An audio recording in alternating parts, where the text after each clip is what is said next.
folks, Jessica from Innovate Disability Services here, helping you tackle all your biggest NDIS headaches right here. Parental responsibility. This is an NDIS term that you have probably heard frequently if you are the parent of a child with a disability. So what is it? Does it apply to you? What can you do about it? I wanted to try to address some of these questions over a couple of videos in the hope that it might help to make sense of a difficult situation for many parents and carers. The NDIS guidelines talk a lot about providing supports to people under the age of 18 and what should be covered by them and what should be classified as parental responsibility. So they're meant to consider what support is reasonable to expect of any parent to provide any child under the age of 18, given their age, if they are typically functioning, versus what supports and care are needed by the person who has a disability that is over and above what is considered normal or typical.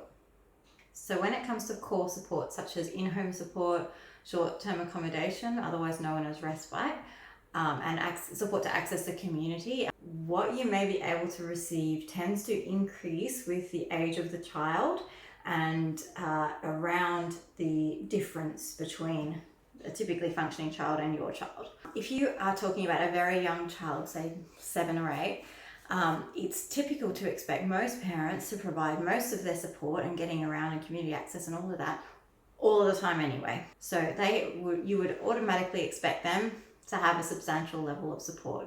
Most children their age cannot do that by themselves. If, however, your child is the same age and has a significant disability that requires around the clock monitoring, suctioning, airway clearing, turning multiple times throughout the night and that sort of thing, then you may actually be eligible for support because that is above and beyond the normal scope of what a parent would be providing for that child.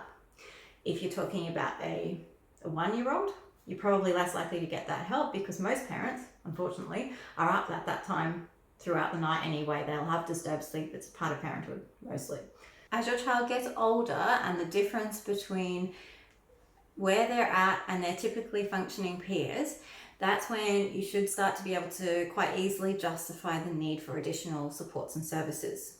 For example, if you had a boy who was 15 years old and ASD level 2 who requires significant prompting, supervision, support, help to access community, help to communicate, help to maintain relationships, help to manage and regulate their emotions and their sensory needs, you're more likely to get core supports and services than if the child was 6, 7, 8, something like that.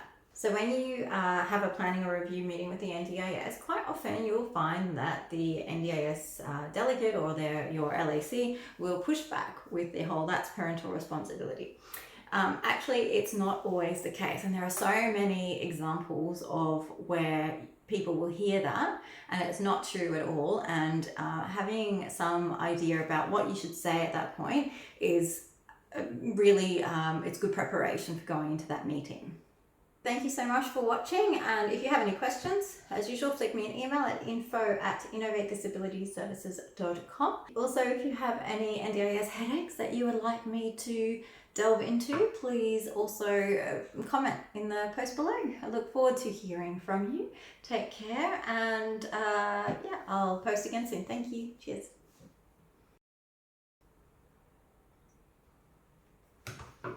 It's gone cold. It's disgusting. Parental responsibility, an NDIS buzzword that they use frequently to try to con you out of accessing the required support. That's not the official NDIS line, that's mine.